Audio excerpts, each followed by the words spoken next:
সর্বমঙ্গলামঙ্গলে শিবে সর্বত্র সাধিকে শরণে ত্রম্বকে গৌরী নারায়ণী নমস্তুতে। জয় মা সংকটহারিণী, মা দুর্গা বিপত্তারিণীর জয়। আজকে আমি আপনাদের সাথে ব্রত কথাটা শেয়ার করব বিপত্তারিণী মায়ের। কারণ যারা ব্রত করবেন তাদের এই ব্রত কথাটা অবশ্যই পাঠ করতে লাগে, না হলে কিন্তু ব্রতের ফল হয় না, এটা আমি বারবারই বলি। আর আমি শুরু করার আগে বলবো, নতুন হয়ে থাকলে অবশ্যই চ্যানেলটা সাবস্ক্রিপশন করে পাশে থাকুন, অল বটনে প্রেস করে রাখুন, তাহলে আমি ভিডিও দিলেই আপনারা পেয়ে যাবেন। লাইক ও কমেন্ট করতে ভুলবেন না। আপনারা জানেনই আগামীকাল বিপত্তারিণী পুজো, তাই বিপত্তারিণী পুজো যারা করবেন তারা ব্রত কথাটা অবশ্যই পাঠ বা শ্রবণ করবেন। সোজা রথ থেকে উল্টো রথের মধ্যে যে শনি ও মঙ্গলবার পড়ে, তার মধ্যে একটিতে আপনাদের সুবিধা মতন আপনারা পুজো করবেন। তা চলুন সোজা চলে যাই ব্রত কথাতে। পৌরাণিক গল্প অনুযায়ী একবার ভগবান মহাদেব রহস্য ছলে দেবী পার্বতীকে কালী বলে উপহাস করে ফেলেছিলেন। এতে কিন্তু দেবী ভীষণ রেগে গেছিলেন এবং তপস্যার মাধ্যমে নিজের কৃষ্ণবর্ণ রূপটা তিনি ছেড়ে পরিত্যাগ করেছিলেন।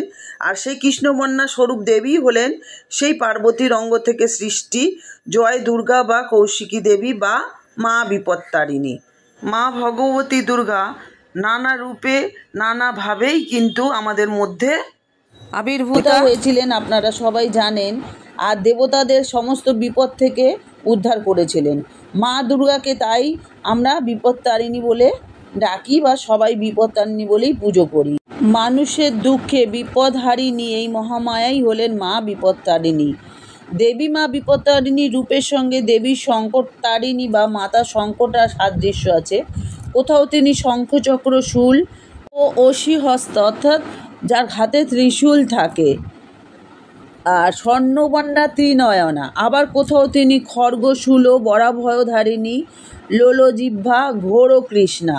মা দুর্গার এক রূপ হলেন এই আমাদের মা বিপত্তারিণী। সংসারের সংকট মোচনে মেয়েদের ভরসার জায়গা। মা বিপত্তারিণী আসলে কোন দেবী?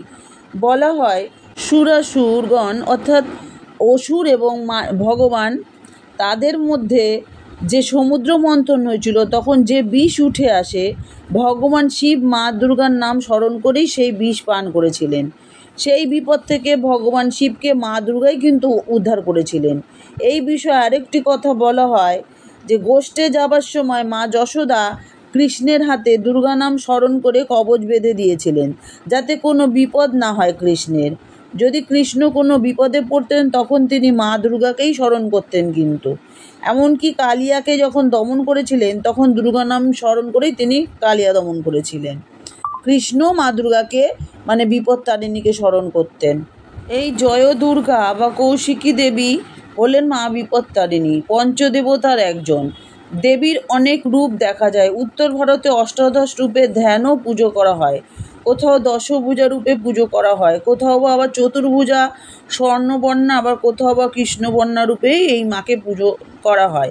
জ্যৈষ্ঠ এবং আষাঢ় মাসের মঙ্গল এবং শনিবারে মায়ের পুজো হয়, যেখানে 13 প্রকার ফল ফুল মিষ্টি পান সুপারি অর্পণ করা হয়। আসুন মায়ের চরণে প্রণাম জানাই, মা যেন সকলের সর্বপ্রকার বিপদ নাশ করে। বিপত্তারিণী চণ্ডী ব্রত কথা। আষাঢ়স্য শুক্লপক্ষ দ্বিতীয়ার পর এই ব্রত আচারিবে দশমীর ভিতর। একদিন নারদ ঠাকুর স্বর্গ মর্ত ও পাতাল ভ্রমণ করতে করতে কৈলাসে উপস্থিত হয়। হর পার্বতীকে প্রণাম করে বললেন, হে দেবাদিদেব মহাদেব, বলুন কোন ব্রত পালন করলে সবাঞ্ছিত ফল লাভ করবে নরগণ, আর বলুন কোন ব্রত করলে সঙ্গে সঙ্গে ফল পাওয়া যায়। এই কথা শুনে দেবাদিদেব মহাদেব গৌরীর দিকে চেয়ে একটু মুচকি এসে বললেন, একমাত্র বিপত্তারিণী চণ্ডীর ব্রতই সার। এই ব্রত করলে সঙ্গে সঙ্গে ফল পাওয়া যায়। তখন নারদ বললেন, তা তো শুনলাম, এই ব্রত কে করেছিলেন বা কিভাবে এটা প্রচার হলো? হে মহাদেব, আমাকে সব বিস্তারিত বলুন। তখন মহাদেব বললেন, বিদর্ভ দেশে এক রাজা ছিলেন। এই রাজার রানীর নাম ছিল হৈমবতী। সেই রানী ছিল রূপে গুণে অতুলনীয়। সেই রানী এক মুচির মেয়ের সঙ্গে বন্ধু পাতিয়েছিল। এই মুচির মেয়ে রানীকে চুল বেঁধে দিত, আলতা পরিয়ে দিত, রানীর সঙ্গে গল্প গুজব এবং পরিচর্যা করেই দিনরাত কাটাতো। একদিন রানী মুচি সইকে বললেন, সই তোর বাবার তো গরুর চামড়ার কাজ। আমি শুনেছি যে গোমাংস অস্পৃশ্য। গোমাংসকে কেমন দেখতে, কেমন রং আমার দেখবার ইচ্ছা হয়েছে। জানি না কেন এই ইচ্ছা হলো। তোকে এই আশা পূর্ণ করতেই হবে। এই কথা শুনে মুচি সই বলল, বলো কি রানী, এই রাজপুরীর মধ্যে চতুর্দিকে প্রহরী দ্বারা বেষ্টিত, আমি কেমন করে গোমাংস তোমায় দেখাবো? রানী তাকে বললেন, একটি পাত্রে ভরে একটি বস্ত্র দিয়ে ঢাকা দিয়ে আমার খাটের তলায় রেখে দেবে, আমি সময় মতো দেখে নেব। মুচি সই সত্যই একদিন একটি পাত্র করে গোমাংস এনে নতুন বস্ত্র ঢাকা দিয়ে রানীর খাটের তলায় রেখে দিল। রাজবাড়ির মধ্যে চতুর্দিকে দাসদাসীরা পরিষ্কার করতে করতে একটি দাসীর নজরে পড়ল ওই পাত্র। সেই দাসী মনে মনে ভাবল, নতুন বস্ত্রে ঢাকা ওই পাত্রটি নিশ্চয়ই কোনো খাবার জিনিস হবে, কেউ রানীর জন্য রেখে থাকবে, আমি ঢাকা খুলে খেয়ে নিই। দাসী এই মনে করে চতুর্দিক লক্ষ্য করতে করতে কেউ দেখছে কি না দেখলো, কেউ কোথাও নেই। ঢাকাটি খুলে দেখলো খাবার তো নেই, ওটা গোমাংস। খাওয়া হলো না। তার উপর সে যখন দেখলো গোমাংস, সেই রাগে ছুটে গিয়ে রাজাকে জানালো, মহারাজ, সর্বনাশ ঘটেছে। রানীর ঘরের খাটের তলায় কে যেন নতুন বস্ত্র ঢাকা দিয়ে গোমাংস রেখে গেছে। এই কথা শোনা মাত্র রাজা খুব রেগে গেলেন এবং চিৎকার করে বলতে লাগলেন, কি, রাজপুরীর মধ্যে আবার রানীর খাটের তলায় এক পাত্র গোমাংস কে রেখে গেল? কেউ দেখতে পেল না? সন্ধান নাও তো, এই কাজ কে করেছে তার শিরচ্ছেদ হবে। এই কথা শুনে রানী চমকে উঠলেন এবং চিন্তা করতে লাগলেন, এই আমি কি করলাম? খেয়ালের বশবর্তী হয়ে আজ এই গোমাংস দেখার জন্য আমার মুচি সইয়ের প্রাণ যাবে, আমাকে অপমান এবং অপদস্থ হতে হবে এবং রাজপুরীর মধ্যে একটা অশান্তিও হবে। আমি এখন কি করি? এমন ভাবতে ভাবতে হঠাৎ করেই রানীর মনে পড়ে গেল, শুনেছি দেবতারা বিপদে পড়লে মহাশক্তিকে শরণ নেয়, তিনি বিপদের সময় এসে রক্ষা করেন, আমিও শরণ লই, দেখি কি হয়। এই বলে রানী গলায় বস্ত্র দিয়ে ঘরের মধ্যে এক মনে মহামায়াকে ডাকতে লাগলেন। মা বিপত্তারিণী, তারিণী তার মোড়ে, বিপদে পড়িয়া শিবে ডাকিমা তোমারে, কি কব তোমারে উক্তি ওমা হরজায়া, বিপদে পড়েছি শিবে রাখো মহামায়া, মা বিপত্তারিণী তুমি মা শিব, করিব তোমার ব্রত যতকাল জীব। মা বিপত্তারিণী, আমি প্রতিজ্ঞা করলাম যতদিন বাঁচব ততদিন আমি তোমার ব্রত করব, তুমি আমাকে এই বিপদ থেকে রক্ষা করো বলে রানী কাঁদতে লাগলেন।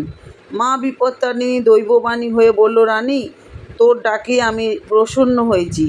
যে বিপদকালে আমায় বিপত্তারিণী চণ্ডী বলে ডাকে তাকে আমি সমস্ত বিপদ থেকে রক্ষা করি, তাই আমার এক নাম বিপত্তারিণী চণ্ডী। আমার বরে তোর পাত্রে আর গোমাংস নেই, ফলে ফুলে ভর্তি হয়ে গেছে, তুমি রাজাকে এটা দেখাতে পারো। রানী তৎক্ষণাৎ উঠে গিয়ে পাত্র খুলে দেখেন সত্যি সেখানে আর গোমাংস নেই, ফল ফুলে পূর্ণ হয়ে গেছে। রানী হাত জোর করে বিপত্তারিণীর উদ্দেশ্যে প্রণাম করলেন।